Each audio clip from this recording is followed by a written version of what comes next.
एकक ना खरीदना चाहोगे तो भी मोल नहीं मिलेगा। कई कई करोड़ रुपए देकर कहोगे एक बात दे दो तो ये अपनी पाए तो आधे भी नहीं देंगे। लेकिन ये ऐसे हैं रात दिन बिना थके बिना रुके बांटते रहते हैं कि संसार सुखी हो। जो हमारे पास है सारा कुछ देने के बाद भी संसार सुखी हो जाए तो ये खुश होते हैं।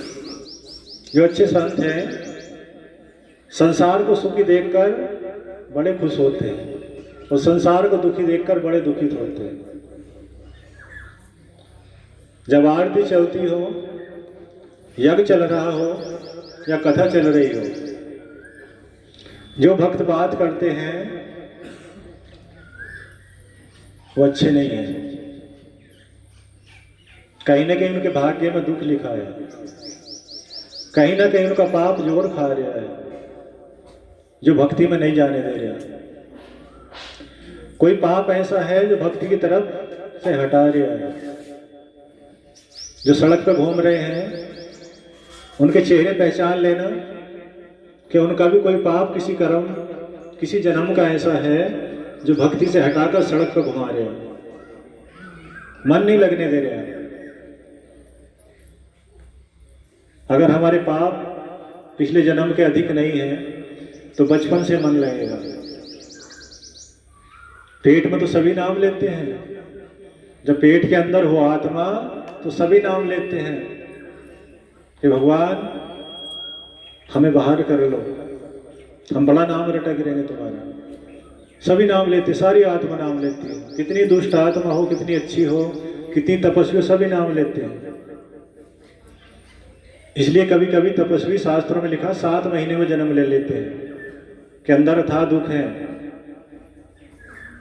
और कहते भगवान इतनी तपस्या करेंगे इस पेट के अंदर दोबारा नहीं आएंगे। आत्मा कहती है मैं कैद में हूं। ऋषि मुनि कह रहे हैं कि आत्मा जब पेट के अंदर होती है तो उस पर इतना अथाह पहाड़ सा रखा हुआ होता है और उल्टी टंगी रहती है, शरीर उल्टा टंगा रहता है। तो उल्टे टंगे टंगे कहती है भगवान इस बार निकाल दो दया करके और अब के बार यहाँ नहीं आऊंगा। लेकिन संसार में आने के बाद, संसार में जन्म लेने के बाद सब खुशी मनाएंगे। हमारे बच्ची आई, बच्चा आया, पोता आया, पोती आई और हंसेंगे, खुश रहेंगे। और जो आत्मा आई है ना उसे भी अपने रंग में रंग लेंगे। और वो जो पीछे से वायदा करके आई थी, आत्मा पेट के अंदर से बहुत सारे वायदे किए थे भगवान जी से, बड़ी कसम खाई थी, वो सब यहाँ वाले भुला देंगे। कैसे भुला देंगे? जैसे तुम पूजा करने वाले हो और 10 आदमी तुम्हें घेर ले, कोई अपनी सुनाए कोई अपनी, तो तुम सोचोगे पूजा बाद में कर लूंगा, पहले ही नहीं की सुनोगे। 10 ने घेर लिया चारों तरफ से। तो जो आत्मा आई बड़ी कसम और भगवान जी से वायदे करके पेट के अंदर से आई, और जब जैसी बाहर आई उन्हें चारों तरफ से घेर लिया। नानी ने, दादी ने, चाची ने, फूफा ने, बुआ ने, और घेर के अपनी सुनानी शुरू कर दी। तो जो पिछले वायदे किए थे ना भगवान जी से वो भूल गए। लेकिन जो श्रेष्ठ आत्मा हो, अच्छे कर्म हो, पिछले जन्म में अच्छे पुजारी रहे हो, उन्हें 1000 भी घेर लेना तो पूजा करेंगे, बचपन से करेंगे। बोलना बाद में सीखेंगे, उससे पहले ध्यान करेंगे। बोलना सीखने से पहले ध्यान करते मिलेंगे, कभी हंसेंगे, कभी मुस्कुराएंगे, क्यों? उन्हें आत्मा को ज्ञान है कि हम पिछले जन्म में पूजा अधूरी रह गई थी, इसके कारण जन्म हो गया। जैसे बोलना शुरू करेंगे तो भगवान जी पीछे वाली भुला देंगे। क्या भूल जानी बतानी शुरू कर देगा, मैं पिछले जन्म में वहाँ था, ऐसे पूजा क्या करता था, इतनी अधूरी रह गई थी। तो जैसे जीभ चलनी शुरू हो जाए तो भगवान जी पिछला वाला साफ कर दे, क्या भाई इस वाला ही देख लिया। पर पुजारी मिलेंगे, कहते हैं ध्रुव को 5 वर्ष में भगवान जी का दर्शन हो गए थे, ज्ञान हो गया था। तो 5 वर्ष का ऐसे नहीं हुआ था, पिछले जन्म में ऋषि थे। सुनी है नहीं कहानी? ध्रुव के बारे में तो सुना है कि 5 वर्षों को भगवान जी के दर्शन हो गए थे, लेकिन ये नहीं सुना कि 5 वर्षों को हुई कैसे थे। किसी ने सुनी हो तो हाथ उठाओ। नहीं सुनी तो सुन लो। पिछले जन्म में अच्छे तपस्वी ऋषि थे और संसार के हित के लिए रात दिन सोचते थे। लंबाई भी बहुत हैवी थी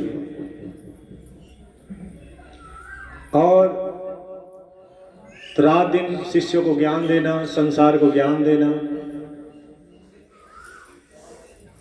संसार के हित के कार्य करने में लगे रहते थे।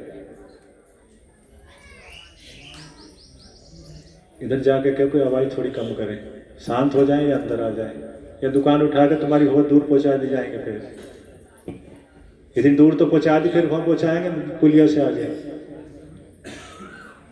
और अपने शिष्यों से कहने लगे चलो कहीं भ्रमण करने चलते हैं। तो वनों में घूमने चले गए।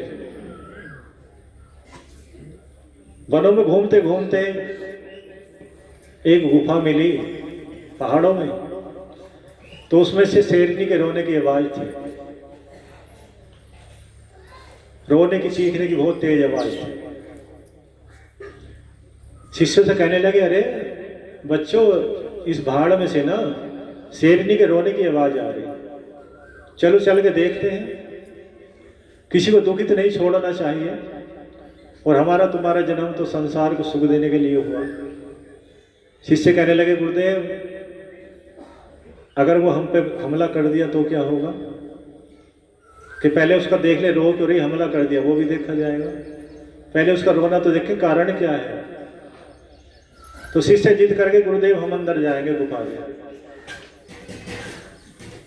पहाड़ की जो गुफा थी उसके अंदर रोने की आवाज थी, हम अंदर जाएंगे। तो गुरुदेव कहने लगे नहीं मैं जाऊंगा। शिष्य कहने लगे गुरुदेव हम आपको जाने नहीं देंगे। बहुत सारे शिष्य साथ थे, सारे कहने लगे हम जाएंगे। गुरुदेव कहने लगे कि आपको मेरी आज्ञा माननी चाहिए, आप मुझे आपकी आज्ञा सुननी चाहिए। तो शिष्य शांत हो गए। गुरुदेव आप हमें प्राण देने को हो तो अभी प्राण दे देंगे। तो ठीक है मेरी आज्ञा है, आप बाहर खड़े रहो, मैं अंदर जाता हूं और देखता हूं समस्या क्या है। तो शिष्य बेचारे मजबूर हो गए। जो संत थे, ऋषि थे, वो पहाड़ के अंदर गए, गुफा के अंदर गए। तो शेरनी के बच्चे का जन्म हुआ था और उसे तेज भूख लगी थी। तो एक तरफ मुंह फैलाती थी कि बच्चे को खा लूं तो मैं बच जाऊंगी, उठा जा नहीं रहा था। और एक तरफ रोती थी कि बच्चा गया तो मेरा बच्चा चला जाएगा, मैंने खा लिया तो, और नहीं खाऊंगी तो मैं गई तो मेरा बच्चा अनाथ हो जाएगा। इसलिए रो रही थी कि मैं इसे ना तो खा सकती हूँ, मैं बच जाऊंगी तो मेरा बच्चा खत्म, और इसे नहीं खाती हूँ तो मेरे प्राण निकलने ही भूख के मारे, तो मैं खत्म हो जाऊंगा। तो बार बार इस दुख में चिल्ला रही थी और रो रही थी। ऋषिवर ने दुख देख लिया कि दुख क्या है। बार बार मुंह फैलाती थी और बंद कर लेती थी। ऋषिवर ने देख लिया कि अपने बच्चे को बचाना चाहती है और मरना भी नहीं चाहती, कि मर गई तो बच्चा अनाथ, और इसे खा लिया तो मेरा बच्चा खत्म। ऋषिवर के आंसू निकल आए। जो दयालु होते हैं ना, वो पशु पक्षियों के दुख देखकर भी रोने लगते हैं। ऋषिवर के आंसू निकल आए और कहा हे प्रभु, हे शिवनाथ, हे महाकाल, आज मैं शरीर को छोड़ रहा हूं और अपना शरीर इन दोनों बच्चे और माता के लिए दान कर रहा हूं। आप मेरी आत्मा को बुला लो, मैं योग साधना के द्वारा अपनी आत्मा को निकाल रहा हूं और अपना शरीर इस शेरनी को दान कर रहा हूं। योग आसन किया और योग आसन करके योग किया, प्राणायाम किया और प्राणायाम के द्वारा अपनी आत्मा निकाल ली और शरीर शेरनी के आगे को लुढ़का दिया। शेरनी उस शरीर को खाने लगी। बहुत भूखी थी, लिपट गई एकदम ऋषिवर के शरीर से। सारा शरीर खाने में लगी थी तो खून की धारा बहने के लिए और गुफा से बाहर खून की धारा पहुंच गई। शिष्यों ने देखा कि खून की धारा अंदर से आई है और शेरनी के रोने की आवाज बंद हो गई। गुरुदेव भी काफी समय से बाहर नहीं आए तो शिष्य समझ गए हमारे गुरुदेव ने शरीर दान कर दिया। शेरनी भूखी थी इसलिए उसका रोना बंद हो गया, चिल्लाना बंद कर दिया और ये खून की धारा गुरुदेव की आई है। शिष्यों ने अंदर झांका, देखा तो शेरनी शरीर खाने में लगी थी। रोते सिर पीटते अपने आश्रम को वापसी आ गए। शेरनी का बच्चा भी बच गया और शेरनी भी बच गई।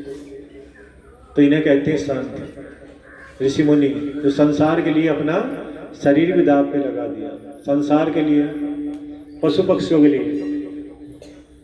तो भगवान शिव ने देखा कि इतने अच्छे धर्मात्मा एक हिंसक पशु के लिए, उसके प्राण बचाने के लिए अपना शरीर समाप्त कर दिया। तो उस आत्मा को भगवान जी ने राजा के यहाँ जन्म दिया।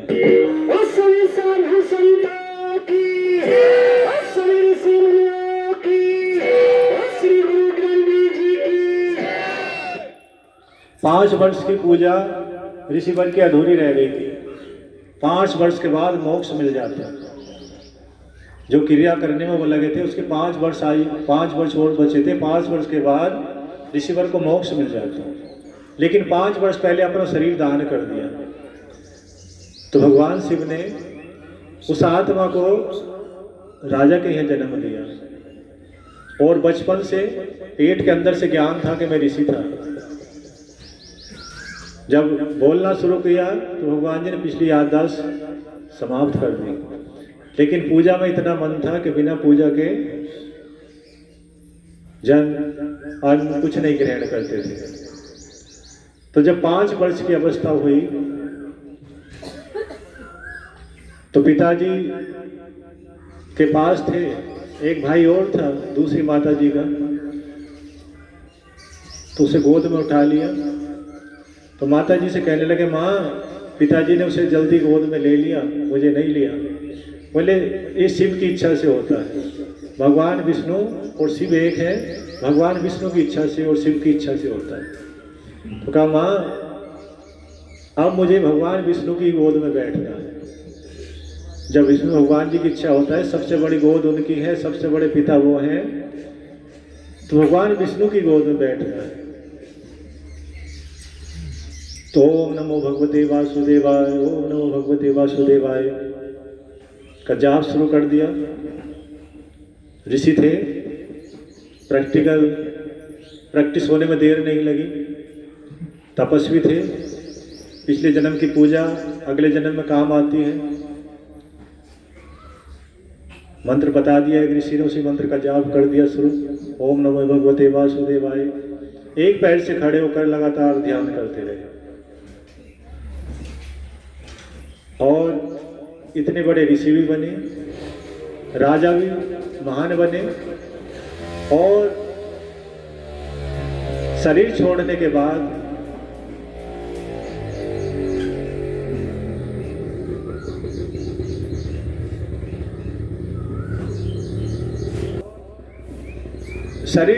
बाद वो बने जो तुम सब देखते हो।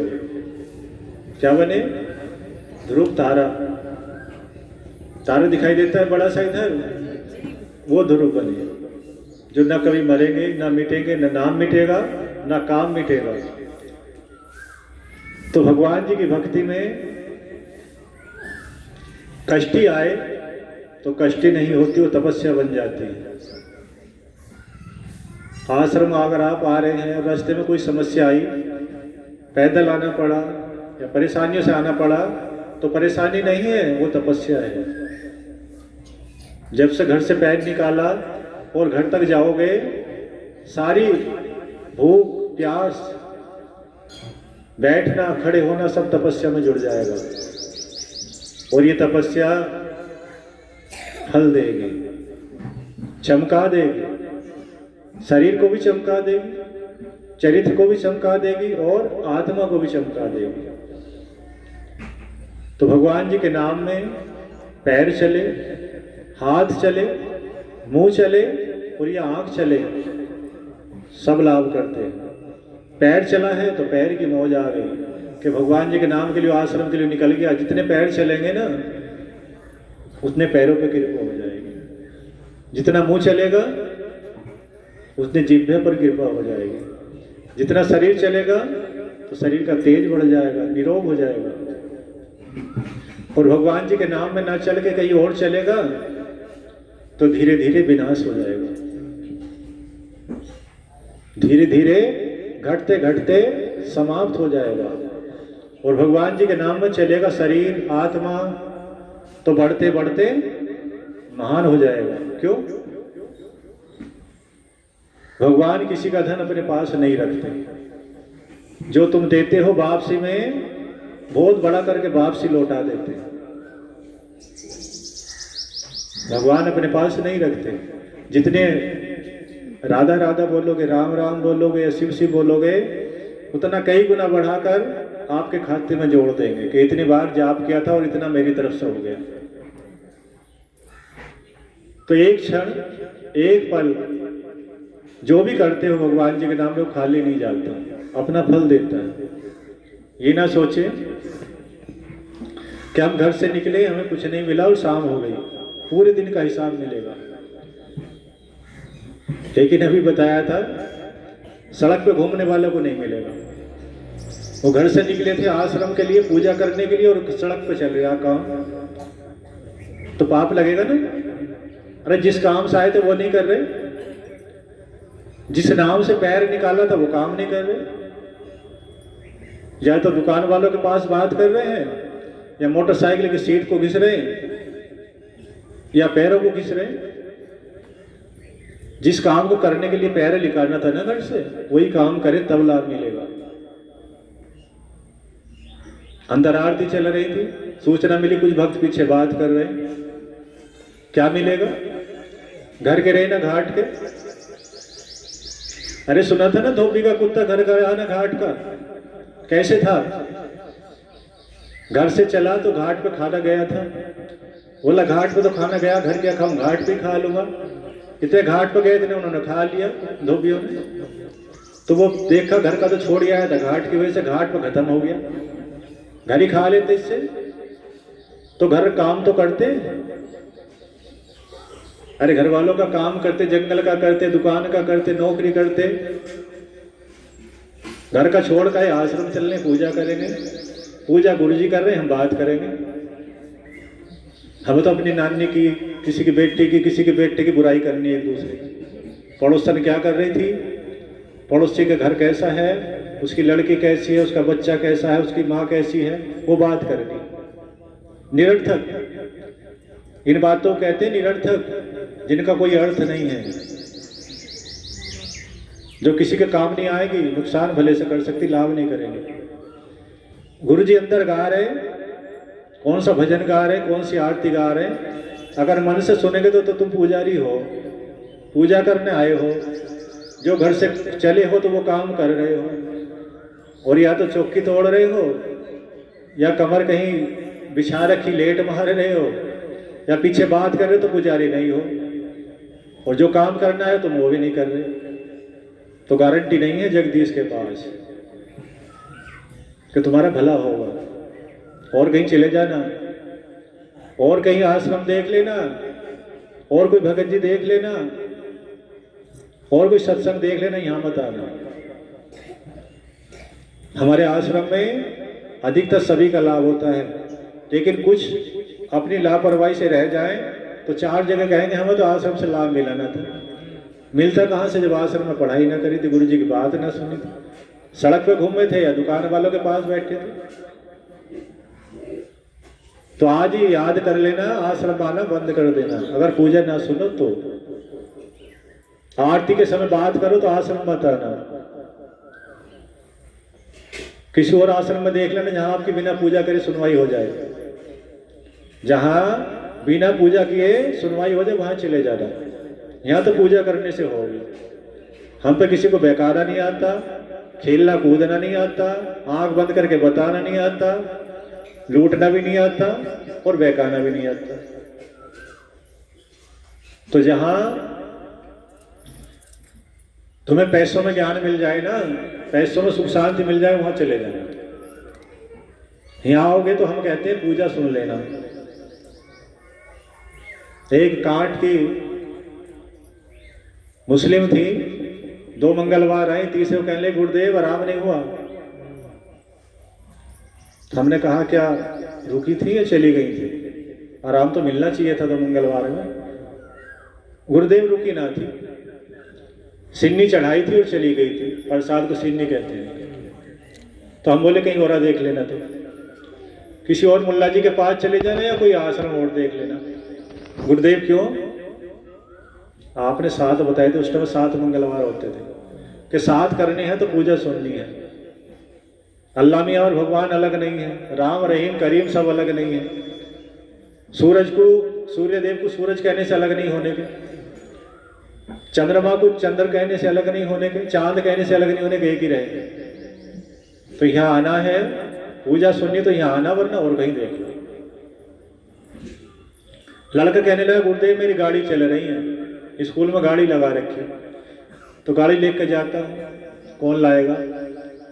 मेरे वो हम बता देंगे। स्कूल से पहले छोड़ जाना और स्कूल की छुट्टी के बाद ले जाना।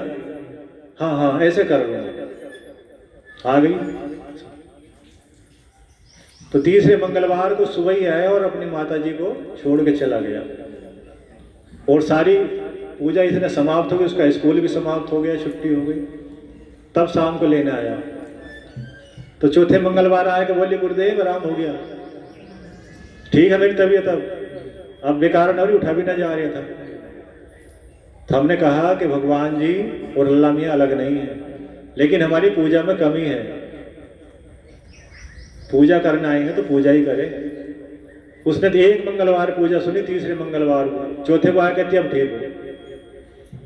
तो जो आरतियों में बैठ के बात करते हैं, यज्ञ हो रहा है बात करते हैं, सत्संग चल रहा है बात करते हैं, वो आश्रम में ना आए करें, उनका काम नहीं बनेगा। ये भगवान जी ने हमें आशीर्वाद दे रखा है, आज बता दिया जाए आपको। ये भगवान जी ने 12 साल पहले हमें बताया था, जब पिताजी ने शरीर छोड़ा था तभी बताया था, आशीर्वाद दिया था कि जो तुम्हारी पूजा सुनेगा वो ठीक हो जाएगा। तो इसलिए कह रहे मत आना आश्रम अगर पूजा ना सुनो तो। अगर हम इस जग खेत में जाकर पूजा सुनानी शुरू कर दें, नहर पर जाकर पूजा सुनानी शुरू कर, तो मरीज वहां भी ठीक हो जाएगा। ये भगवान जी ने 12 साल पहले हमें दिखाया था। क्या दिखाया था बता दे? आश्रम में आरती चल रही थी, शाम वाली आरती थी। आखिरी आरती करते करते लगा कि शरीर में कुछ नहीं रहा, सारी शक्ति खत्म, जैसे आत्मा निकलने वाली हो। आखिरी आरती तो हो गई, एक पैर उठाए खड़े थे, लेकिन जो यहाँ थे हमने कहा भैया हमें थोड़ी देर लेट जाने दो, दीपक उसके बाद जलाएंगे, जब हम होश में आ जाएंगे तब दीपक जलाएंगे। और आरती करते वहीं पलट गए, वहीं लेट गए जहां आरती कर रहे थे। मिनट एक नहीं लगी आंख बंद होने में और आत्मा निकल गई शरीर से। पता जब भी चलेगा था खड़े समय के आत्मा जैसे निकलने वाली हो, लेटते ही निकल गई। पता चला इधर से हजारों की संख्या में राइफल आ गई और बच्चे हमारे पास कम से कम 20-25 बच्चे, बड़ा कोई नहीं था। हम कहने लगे बच्चों इधर क्या हो गया ये। बच्चे सब शांत थे, हम बच्चों को प्रसाद बांट रहे थे। तो जो भीड़ आई थी हम उनसे कहने लगे क्या तुम्हारे गांव में झगड़ा हो गया क्या, कई गांव एक साथ हो।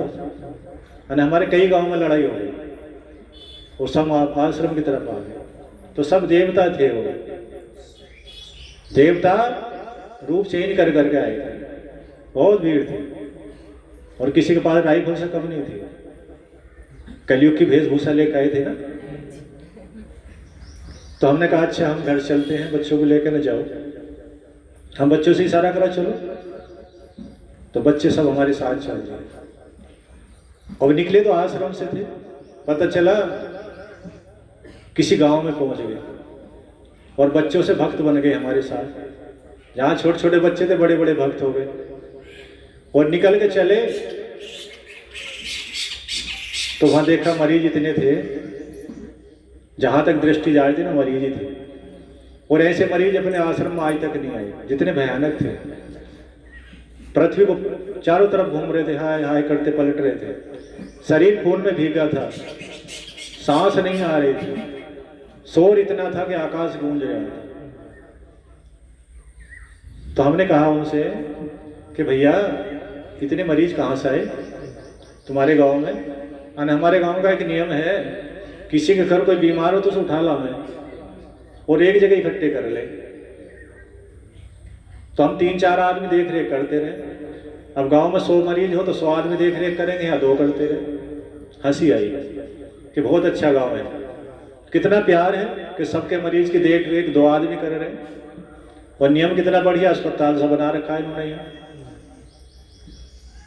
तो हमारी तरफ हाथ जोड़ के बोले जो मरीज थे क्या हमें ठीक करा दोगे। मुंह से निकल गया ठीक करा देंगे।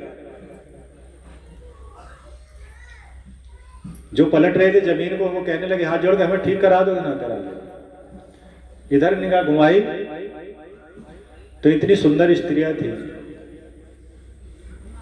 अप्सरा थी वो भी स्वर्ग की। तो जल में तैर रही थी, जैसे मछली तैरती है ना ऐसे तैर रही थी। और वो भी बहुत भीड़ में थी, उनकी भीड़ भी बहुत थी और वो खुश थी, हंस रही थी, बड़ी मगन थी। कहने लगी कि आप हमें भी ठीक करा दोगे। हमें हंसी आई कि तुम्हें कौन सा मर्ज है, तुम तो मरीज ही नहीं दिखाई दे रही। तो हंस के कहने लगी हमें बड़ा मर्ज है। तो हम सोच रहे बड़ा मर्ज कौन सा हुआ। तो हमने कह दिया चलो तुम्हें भी ठीक करा देंगे। और हम थोड़े से साइड से हुए और हमने भजन गाना शुरू कर दिया। उस भजन का सुर ताल बिना ढोलक बिना बाजे बिना माइक के आकाश में गूंज रहा था। आकाश पाताल सारी पृथ्वी ऐसा लग रहा था सारे ब्रह्मांड में से हमारी आवाज वापसी आ रही, जैसे माइक वापसी करता है ना आवाज, ऐसे ब्रह्मांड से आवाज वापसी आ रही थी।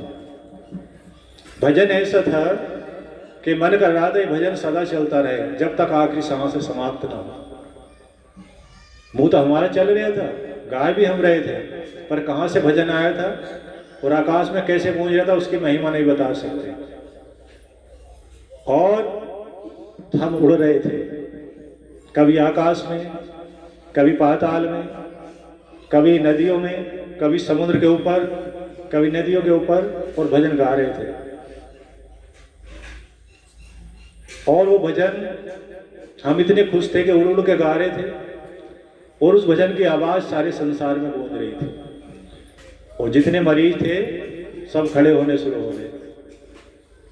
भजन समाप्त नहीं हुआ और सारे मरीज ठीक हो गए और हमें ढूंढने लगे कि है कहाँ। क्यों? हम सभी को देख रहे थे, हम किसी को नहीं दिखाई दे रहे थे। उनके सामने उड़े फिर रहे थे ऊपर, लेकिन उन्हें दिखाई नहीं दे रहे थे। हम सबको देख रहे थे जो खड़े हो रहे थे। भजन समाप्त नहीं हुआ कि जहां तो हमें भीड़ लगी थी 100-200 की, और ढूंढने वाली भीड़ ऐसा था लाखों की हो। वो जहां तक दृष्टि जा रही थी रास्ते भरे चले आ रहे थे कि इन्हें ढूंढो कहाँ है, इन्हें ढूंढो कहाँ जिन्होंने हमें ठीक करा है। तो हमने सोचा भी इनके सामने आ जाना चाहिए। बड़ा शोर मचा, आकाश गूंज रहा है इनके शोर से। तो भजन मन नहीं कर रहा था रोकने के लिए, भजन रोक दिया जाए। भजन रोकने के बाद हमने दोनों हाथ उठाए और उठा के बोले शांत हो जाओ। सबकी आवाज बंद हो गई, जैसे आप शांत बैठे हो सब शांत हो गए। किसी के खांसने की आवाज भी नहीं थी। दोनों हाथ उठाकर कहा सब शांत हो जाओ। हमने कहा क्या सब ठीक हो गए? हाँ सब ठीक हो गए। जो उन्होंने कहा उसका ध्यान नहीं रहा। क्या हमने कहा था उन्होंने? हम सब ठीक करा दिया। क्या वो जब भी कभी बीमार हो तो हमारी बात सुन लिया करोगे? हाँ सुन लिया करेंगे। हम ऐसे ठीक हो गए, किसी दवाई से ठीक नहीं थे, कहीं डॉक्टर से ठीक, किसी से ठीक नहीं थे, आपके इस भजन के सुनने से ठीक हो गए।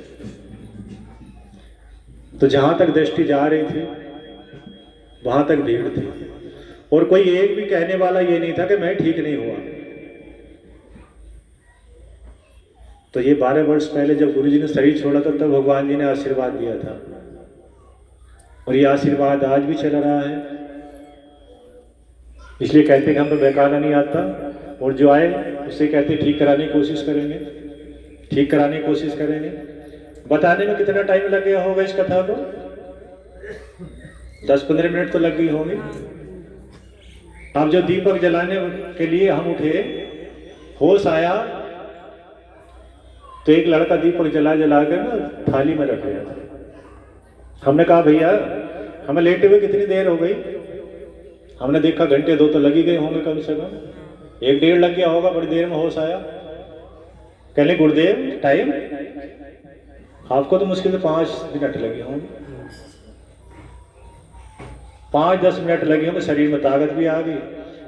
ताकत ऐसी आई कि जैसे हाथी को भी उठाकर फेंक देंगे, और पहले ऐसा था कि छोटा सा तिनका भी न उठे।